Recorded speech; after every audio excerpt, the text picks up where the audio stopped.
ಯತ್ನಾಳ್ ಅಂತ ನಾಲಾಯಕರು ಈ ರಾಜ್ಯದೊಳಗೆ ಎಷ್ಟು ಮಂದಿ ಇದಾರೆ ಅವರೆಲ್ಲ ಕಂಬಿ ಎಣಿಸ್ತಾರ ದರ್ಗಾ ಸೆಂಟ್ರಲ್ ಪ್ರಿಸನ್ ದಲ್ಲಿ ತೆಗೆದು ಹಾಕ್ಬೇಕಂತ ಸಾಕಷ್ಟು ಪ್ರಯತ್ನ ಮಾಡಿ ಒಬ್ಬ ಪ್ರಭಾವಿ ಶಾಸಕ ಅಂತ ಅನಿಸಿಕೊಂಡವರು, ಹಿಂದೂ ಫೈರ್ ಬ್ರ್ಯಾಂಡ್ ಅಂತ ಅನಿಸಿಕೊಂಡವರು, ಅವರು ಬಾವಿಗೆ ನೆಲದ ಮೇಲೆ ಕೂತು ನನ್ನನ್ನು ತೆಗೆಯುವುದು ಹರಸಾಹಸ ಪಟ್ಟಿದ್ದು. ಆದ್ರೆ ಅವರ ಕಪಾಳ ಮೋಕ್ಷವನ್ನು ಕರ್ನಾಟಕ ರಾಜ್ಯ ಸರ್ಕಾರ. Welcome to M news Bijapur.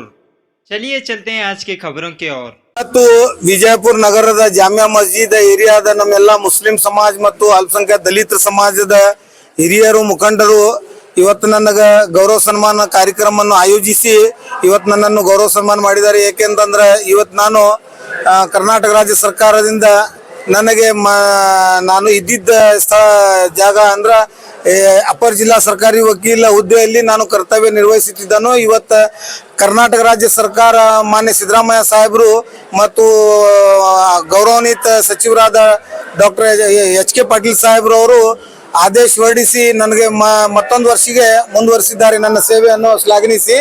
ಹಾಗಾಗಿ ಇವತ್ತು ನಾನು ಹೆಚ್ಚುವರಿ ಅಪರ ಜಿಲ್ಲಾ ಸರ್ಕಾರಿ ವಕೀಲ ಹುದ್ದೆಯಲ್ಲಿ ಕೆಲಸ ನಿರ್ವಹಿಸಲಿಕ್ಕೆ ಮೂಲ ಕಾರಣೀಭೂತರವರಾದ ನಮ್ಮ ಜಿಲ್ಲೆಯ ಉಸ್ತುವಾರಿ ಸಚಿವರು, ನಮ್ಮ ನೆಚ್ಚಿನ ನಾಯಕರಾದ ಡಾಕ್ಟರ್ ಎಂ ಬಿ ಪಾಟೀಲ್ ಸಾಹೇಬರು ಇವರ ಆಶೀರ್ವಾದದಿಂದ ಮತ್ತು ಸುನಿಲ್ ಗೌಡ ಪಾಟೀಲ್ MLC ಹಾಗೂ ಅಬ್ದುಲ್ ಹಮೀದ್ ಮುಶ್ರೀಫ್ ಸಾಹೇಬರು ಇವರೆಲ್ಲರೂ ನನಗೆ ಈ ಸ್ಥಾನದಲ್ಲಿ ಕೆಲಸ ನಿರ್ವಹಿಸಲು ಸರ್ಕಾರಕ್ಕೆ ನಿರಂತರ ಪ್ರಯತ್ನ ಪಟ್ಟು ನನಗೆ ಈ ಆದೇಶವನ್ನು ಮುಂದುವರಿಸಲು ಸಾಧ್ಯವಾಯಿತು. ಯಾಕೆ ಅಂತಂದ್ರೆ ನಗರ ಶಾಸಕರಾದ ಬಸನಗೌಡ ಪಾಟೀಲ್ ಯತ್ನಾಳ್ ಧರ್ಮಕಡ್ಲಿ ಇವರು ಅಧಿವೇಶನದಲ್ಲಿ ಬಹುಮೂಲ್ಯ ಚರ್ಚೆಗಳನ್ನು ಮಾಡಬೇಕಾಗಿರೋದು ಅಧಿವೇಶನದಲ್ಲಿ ಮತ್ತು ನಗರದ ಅಭಿವೃದ್ಧಿ ಸೌಂದರ್ಯೀಕರಣ ಮತ್ತು ಹಾಗೂ ನಗರದ ಇತರೆ ಕೆಲಸ ಕಾರ್ಯಗಳನ್ನು ಅವರು ಸರ್ಕಾರಕ್ಕೆ ಗಮನ ಸೆಳೆದು ಕೆಲಸ ಮಾಡುವುದು ಬಿಟ್ಟು ಏಕೋಚಿತ ಒಬ್ಬ ನನ್ನ ನ್ಯಾಯವಾದಿಯನ್ನು ವೈಯಕ್ತಿಕ ದ್ವೇಷದಿಂದ ಮತ್ತು ವೈಯಕ್ತಿಕ ಹಿತಾಸಕ್ತಿಯಿಂದ ಯಾವುದೇ ಒಂದು ಕುಮ್ಮಕ್ಕಿನ ಒಳಗಾಗಿ ಅವರು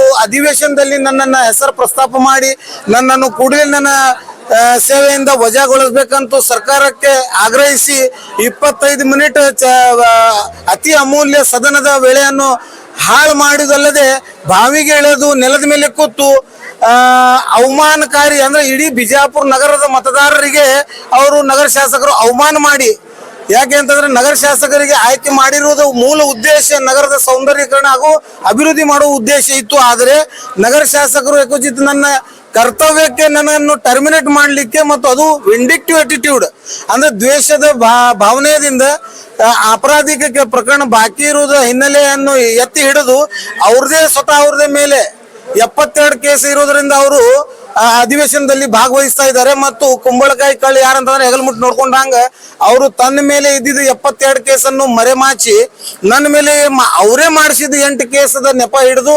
ಸರ್ಕಾರಕ್ಕೆ ನನ್ನನ್ನು ತೆಗೆದು ಹಾಕ್ಬೇಕಂತ ಸಾಕಷ್ಟು ಪ್ರಯತ್ನ ಮಾಡಿ ಒಬ್ಬ ಪ್ರಭಾವಿ ಶಾಸಕ ಅಂತ ಅನಿಸಿಕೊಂಡವರು, ಹಿಂದೂ ಫೈರ್ ಬ್ರ್ಯಾಂಡ್ ಅಂತ ಅನಿಸಿಕೊಂಡವರು, ಅವರು ಬಾವಿಗೆ ನೆಲದ ಮೇಲೆ ಕೂತು ನನ್ನನ್ನು ತೆಗೆಯುವುದು ಹರಸಾಹಸ ಪಟ್ಟಿದ್ದು. ಆದ್ರೆ ಅವರ ಕಪಾಳ ಮೋಕ್ಷವನ್ನು ಕರ್ನಾಟಕ ರಾಜ್ಯ ಸರ್ಕಾರ ಡಾಕ್ಟರ್ ಎಂ ಬಿ ಪಾಟೀಲ್ ಸಾಹೇಬರು, ಎಚ್.ಕೆ. ಪಾಟೀಲ್ ಸಾಹೇಬರು law minister and honourable chief minister government of Karnataka Siddaramaiah ಅವರು, ಯತ್ನಾಳ್ ಬಸನಗೌಡ ಪಾಟೀಲ್ ಅವರು ವಿಂಡಿಕ್ಟಿವ್ ಪ್ರಯತ್ನಗಳಿಗೆ ಕಪಾಲ ಮೋಕ್ಷವನ್ನು ಕೊಟ್ಟು ನನ್ನ ಸೇವೆಯನ್ನು ನ್ಯಾಯಾಲಯಗಳಲ್ಲಿ ಮುಂದುವರಿಸಿ ಆದೇಶಿಸಿದ್ದಕ್ಕೆ ನಾನು ರಾಜ್ಯ ಸರ್ಕಾರಕ್ಕೆ ಅಭಿನಂದಿಸುತ್ತಾ ಮತ್ತು ಇಡೀ ನಮ್ಮ ಮುಸ್ಲಿಂ ಸಮಾಜ ಈ ಜಾಮಿಯಾ ಮಸ್ಜಿದ್ ಏರಿಯಾದಲ್ಲಿ ನಾನು ಹುಟ್ಟು ಬೆಳೆದಿದ್ದ ನನ್ನ ನೆಲದಲ್ಲಿ, ನನ್ನ ಜನ್ಮಭೂಮಿ, ನನ್ನ ಕರ್ಮಭೂಮಿಯಲ್ಲಿ ನಾನು ಇಲ್ಲೇ ಹುಟ್ಟಿದ್ದು. ಆದ ಇವತ್ತು ನನ್ನ ಈ ಜಾಮಿಯಾ ಮಸ್ಜಿದ್ ಏರಿಯಲ್ಲಿ ಇವತ್ತು ನನಗೆ ಗೌರವ ಸನ್ಮಾನವನ್ನು ಆಯೋಜಿಸಿದ್ದ ಇಡೀ 35 ಮುಸ್ಲಿಂ ಸಮಾಜಕ್ಕೆ ನಾನು ಅತಿ ಆಭಾರಿಯಾಗಿರುತ್ತೇನೆ ಮತ್ತು ಚಿರಋಣಿಯಾಗಿರುತ್ತೇನೆ. ಮತ್ತು ಇಡೀ ನಮ್ಮ ಮುಸ್ಲಿಂ ಸಮಾಜದ ಸೇವೆಗಾಗಿ ನಾನು ಯಾವತ್ತು ಸಿದ್ಧ ಇದ್ದೀನಿ ಅಂತ ಈ ಮಾಧ್ಯಮದ ಮುಖಾಂತರ ನೇರ ಹೇಳಲಿಕ್ಕೆ ಬಯಸ್ತಾ ಇದ್ದೀನಿ. ಧನ್ಯವಾದ. ಅದ ಈಗ ನಾನು ತಮ್ಗೆ ಆಗಲೇ ಹೇಳಿದಂಗೆ ಕಪಾಳ ಮೋಕ್ಷ ಉತ್ತರ ಅಲ್ಲ, ಇದು ಕಪಾಳ ಮೋಕ್ಷ.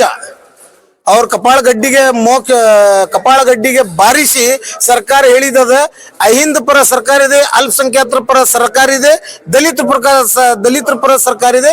Doctor M B Patil Saheb ಜಿಲ್ಲಾ ಉಸ್ತುವಾರಿ ಸಚಿವರು ಮುಸಲ್ಮಾನ್ ಸಮಾಜ ಅಷ್ಟೇ ಅಲ್ಲ, ಇಡೀ ಜಾತ್ಯತೀತವಾಗಿ ಇಡೀ ಸರ್ವ ಧರ್ಮೀಯ ನಾಯಕರು ಇದ್ದಾರೆ ಅಂತ ಅನ್ನುವಂಥದ್ದು ಇದು ನನ್ನ ಮುಂದುವರಿಸುವ ಆದೇಶನೇ ಇದು ಒಂದು ಉದಾಹರಣೆ. ಸರ್ ಮೊನ್ನೆ ರಾಣಿ ಚೆನ್ನಮ್ಮದು ಕಾರ್ಯಕ್ರಮ ಆಯ್ತು, ಸಿಎಂ ಅವರು ಬಂದಿದ್ರು ಸರ್. ಅದು ಯಾವ ಕಾರ್ಯಕ್ರಮ ಇದು ಸರ್? ಅದು ಸರ್ಕಾರಿ ಕಾರ್ಯಕ್ರಮ ಸರ್ ಅಲ್ಲಿ ಯಾವ ಮುಖಂಡರು ಇದ್ದಿಲ್ಲ, ಯಾರು ಮುಸ್ಲಿಮರು ಯಾವಾಗ ಇದ್ದಿದ್ದಿಲ್ಲ. ಇಲ್ಲ, ಅದು ಗವರ್ಮೆಂಟ್ ಕಾರ್ಯಕ್ರಮ ಇರೋದ್ರಿಂದ ಅದಕ್ಕೆ ಪ್ರೋಟೋಕಾಲ್ ಇರ್ತದೆ. ಆ ಪ್ರೋಟೋಕಾಲ್ ಪ್ರಕಾರ ಶಿಷ್ಟಾಚಾರವನ್ನು ಪಾಲನೆ ಮಾಡಬೇಕಾಗಿರುತ್ತದೆ. ಅದರಂತೆ ಆ ವಿಷಯದಲ್ಲಿ ನಾನು ಮಾತಾಡ್ಲಿಕ್ಕೆ ಹೋಗಿಲ್ಲ, ಯಾಕಂದ್ರೆ ಗವರ್ಮೆಂಟ್ ಪ್ರೋಗ್ರಾಮ್ಗೆ ನಾನು ಅದರ ಮೇಲೆ ಚರ್ಚೆ ಮಾಡ್ಲಿಕ್ಕೆ ಆಗುದಿಲ್ಲ. ಅಲ್ಲ ಸರ್, ಅಲ್ಲಿ ಸ್ವತಃ ಸಿಎಂ ಹೇಳ್ತಾರಲ್ಲ, ಯತ್ನಾಳ್ ಅಭಿಮಾನಿ ನಮ್ಮ ಅಭಿಮಾನಿ ಅಂತ ಹೇಳಿ. ಯತ್ನಾಳ್ ಅಭಿಮಾನಿ ಅಂದ್ರೆ ನಗರ ಶಾಸಕ, ಯತ್ನಾಳ ನಗರ ಶಾಸಕ. As per protocol every government ಪ್ರೋಗ್ರಾಮ್ಗೆ ಅಧ್ಯಕ್ಷತೆಯನ್ನು ನಗರ ಶಾಸಕರೇ ವಹಿಸ್ಬೇಕು. ನಗರ ಶಾಸಕ ಯತ್ನಾಳ್ ಇರೋದ್ರಿಂದ ಆ ಕಾರ್ಯಕ್ರಮಕ್ಕೆ ಅಧ್ಯಕ್ಷತೆ ವಹಿಸಿದ್ರು. ಅಲ್ಲದೆ ಒಂದ್ ವೇಳೆ ಯತ್ನಾಳ ನಗರ ಶಾಸಕ ಇರ್ಲಿಲ್ಲಂದ್ರೆ ಅವರಿಗೆ ಗೇಟ್ ಒಳಗಡೆ ಬಿಡ್ಲಿಕ್ಕೆ ಅವಕಾಶ ಇರ್ತಿದ್ದಿಲ್ಲ. ಸರ್, ನೂರಕ್ಕೆ ನೂರು ಖಾದ್ರಿ ವಕೀಲ್ಗೆ ಗೆಲ್ಲುವಲ್ಲ, ಶಾಸಕರ ವಾಗ್ದಾಳಿಗೆ, ಶಾಸಕರದ ಕಿವುಳು ಮನಸ್ಸಿಗೆ ಹಿನ್ನಡೆ ಆಯ್ತು ಅಷ್ಟೇ. ನಾನು ನೋಡ್ರಿ ನ್ಯಾಯವಾದಿ, ನಾನು ಯಾವ ಜಾತಿ ಧರ್ಮದವನಲ್ಲ. When I wear a coat and when I plead in the court of law, I have no caste and color. I have only abiding duty to protect the victims right, my client's right. ಈಗ ನಾನು ಗೆಲ್ಲು ಸೋಲು ಅಂತ ಹೇಳುವುದಿಲ್ಲ. ಇದು ಬಸವನಗೌಡ ಪಾಟೀಲ್ ಯತ್ನಾಳಕ್ಕೆ ಒಂದು ಮಾದರಿ ಪಾಠ. ಏನಪ್ಪಾ ಅಂತಂತಂದ್ರೆ ಆಣೆಗೂ ಇಲಿ ಸೋಲಿಸಬಹುದು ಅನ್ನುವಂಥದ್ದು ಅಷ್ಟೇ. ಯತ್ನಾಳ್ ಅವರು ಪ್ರವಾದಿ ಬಗ್ಗೆ ಹೇಳಿದ್ರು. ಅವಾಗ ನಿಮ್ ಕಮಿಟಿ ಇದ್ದು, ಕಮಿಟಿದಲ್ಲಿ ಎಲ್ಲರೂ ಏನೇನ್ ಮಾಡ್ತಾರೆ ಇದು ನೀವು ಬಹಿರಂಗ ಮಾಡಿದ್ರಿ. ಯಾಕೆ ಅದಲ್ಲಿ ಯಾರು ಅದು ಪದನ ಬಿಟ್ಕೊಡ್ತಾರೆ? ಹಾಗಾಗಿ ಇಂತ ಯತ್ನಾಳ್ ಬಂದಿಲ್ಲ ಪ್ರೋಗ್ರಾಮ್ದಲ್ಲಿ. ಇಲ್ಲ, ಎಂ.ಬಿ. ಪಾಟೀಲ್ ಸಾಹೇಬ್ರು ಆ ಕಾರ್ಯಕ್ರಮ ಬರ್ಲಿಕ್ಕೆ ಎಲ್ಲ ಸಿದ್ಧತೆ ಆಗಿತ್ತು. ಅವಾಗ ಸುರ್ಜೇವಾಲಾ ಸಾಹೇಬ್ರು ಬೆಳಗಾವದಾಗ ವಿಶೇಷ ಸಭೆಯನ್ನು ಏರ್ಪಡಿಸಿದ್ರಿಂದ ಅವ್ರ ಸಹೋದರಾದ MLC ಸುನಿಲ್ ಗೌಡ ಪಾಟೀಲ್ ಅವರಿಗೆ ವೇದಿಕೆಗೆ ಕಳಿಸಿಕೊಟ್ಟು ಅದು ನಾನೇ ಅದರ ವಿಷಯವನ್ನು ಎತ್ತಿದೆ ಮತ್ತು ಅದರ ಸಲುವಾಗಿ ಹಿಂದಾಗಡೆ ಸಮಾಲೋಚನೆ ಆದಾಗ ಈಗಾಗಲೇ ಎಂ.ಬಿ. ಪಾಟೀಲ್ ಸಾಹೇಬ್ರು ಅದನ್ನ ಪತ್ರ ಕಳಿಸಿಕೊಟ್ಟು, ವೇದಿಕೆಗೆ ಪತ್ರ ಕೊಟ್ಟು ಕಳಿಸು, ಅದನ್ನ ಅವ್ರಿಗೆ ಬರ್ಲಿಕ್ಕೆ ಆಗುದಿಲ್ಲ ಅಂತ ಮುಂಚೆನೆ ಹೇಳಿದ್ರಿಂದ ನಾವು ಅದ್ರ ಬಗ್ಗೆ ಏನು ಟಿಪ್ಪಣಿ ಮಾಡಲ್ಲ. ಮತ್ತು ಯತ್ನಾಳ ಅಂತ ಮುಟ್ಟಾಳರಿಗೆ ದ್ವೇಷ ಭಾಷಣವನ್ನು ಮಾಡುವುದನ್ನು ತಡೆ ಹಿಡಿಲಿಕ್ಕೇನೆ ಕರ್ನಾಟಕ ರಾಜ್ಯ ಸರ್ಕಾರ ಇವಾಗ ಮಸೂದೆಯನ್ನು ತಂದಿದೆ. ಅದ ದ್ವೇಷ ಭಾಷಣದ ಮಸೂದೆಯನ್ನು ಈಗ ನೋಡ್ರಿ ಬಿಜೆಪಿ ಸರ್ಕಾರದ ಹುನ್ನಾರದಿಂದ ಮಸೂದೆಗೆ ಅಂಗೀಕಾರ ಮಾಡ್ಲಿಕ್ಕೆ ತಡವಾಗ್ತಾ ಇದೆ. ಮಹಾಮಹಿಮ್ ರಾಜ್ಯಪಾಲರು ಆ ಮಸೂದೆಗೆ ಅಂಗೀಕಾರ ಮಾಡಿದ ತಕ್ಷಣನೇ ಯತ್ನಾಳ್ ಅಂತ ನಾಲಾಯಕರು ಈ ರಾಜ್ಯದೊಳಗೆ ಎಷ್ಟು ಮಂದಿ ಇದಾರೆ ಅವರೆಲ್ಲ ಕಂಬಿ ಎಣಿಸ್ತಾರ ದರ್ಗಾ ಸೆಂಟ್ರಲ್ ಪ್ರಿಸನ್ ದಲ್ಲಿ. ಅವರು ಎಷ್ಟು ಮುಸ್ಲಿಂ ಸಮಾಜಕ್ಕೆ ಬಂದಿದ್ದಾರೆ, ಮುಸ್ಲಿಂ ಮಹಿಳೆಯರಿಗೆ ಅವರು ಹೇಳಿದ್ದಾರೆ. ಸರ್ಕಾರ ಮುಸ್ಲಿಂ ಪರವಾಗಿ ಇದ್ದಂದ್ರೆ ಅವ್ರಿಗೆ ಯಾವತ್ತು ಒಳಗೆ ಹಾಕ್ಬೇಕಾಗಿತ್ತು ನೋಡ್ರಿ. ತಾರತಮ್ಯ ಯಾಕಂದ್ರೆ ಒಬ್ಬ ದಲಿತ ಮೇಲೆ ಹೇಳಿದಾಗ ಒಬ್ಬ ಬಿಜೆಪಿ ಶಾಸಕರಿಗೆ ಎಟ್ ಟೈಮ್ 24 ತಾಸು ಒಳಗಡೆ ಒಳಗೆ ಜೈಲ್ನ ಕಳಿಸ್ತಾರೆ ಬಿಜೆಪಿ MLA-ಗೆ. ಇವಾಗ ಯಾಕೆ ಬಿಟ್ಟಿದ್ದಾರೆ? ಏನು ಹೊಂದಾಣಿಕೆ ಇದೆ ಏನಾದ್ರು ಕಾಂಗ್ರೆಸ್ ಅಲ್ಲಿ? ನಾನು ರಾಜಕೀಯ ಮಾಡ್ಲಿಕ್ಕೆ ಹೋಗಲ್ಲ, ನನಗೆ ಅದು ರಾಜಕಾರಣ ಗೊತ್ತಿಲ್ಲ. ಬಟ್ ಒನ್ ಪಾಯಿಂಟ್ ನಿಮ್ಗೆ ಹೇಳ್ಲಿಕ್ಕೆ ಬಯಸ್ತೀನಿ. ಆರ್ಟಿಕಲ್ 14 ಆಫ್ ದಿ ಕಾನ್ಸ್ಟಿಟ್ಯೂಷನ್, ಎಲ್ಲಾರು ಎಲ್ಲಾರು ಕಾನೂನು ಮುಂದೆ ಸಮಾನರು. ಯಾವ MLA ಇಲ್ಲ, ಯಾವ ಮಿನಿಸ್ಟರ್ ಹೈಯರ್ ಇಲ್ಲ, ಲೋವರ್ ಇಲ್ಲ. ಒಬ್ಬ ಸಾಮಾನ್ಯ ನಾಗರಿಕರಿಗೆ ಮತ್ತು ಈ ದೇಶದ ಪ್ರಧಾನ ಮಂತ್ರಿಗೆ ಏನು ಕಾನೂನು ಅನ್ವಯಿಸ್ತದ ಅದೇ ಅನ್ವಯಿಸ್ತದ, ಒಂದು ಸಾಮಾನ್ಯ ನಾಗರಿಕರಿಗೆ ಅನ್ವಯಿಸ್ತದೆ. ಧನ್ಯವಾದ. Okay sir, thank you.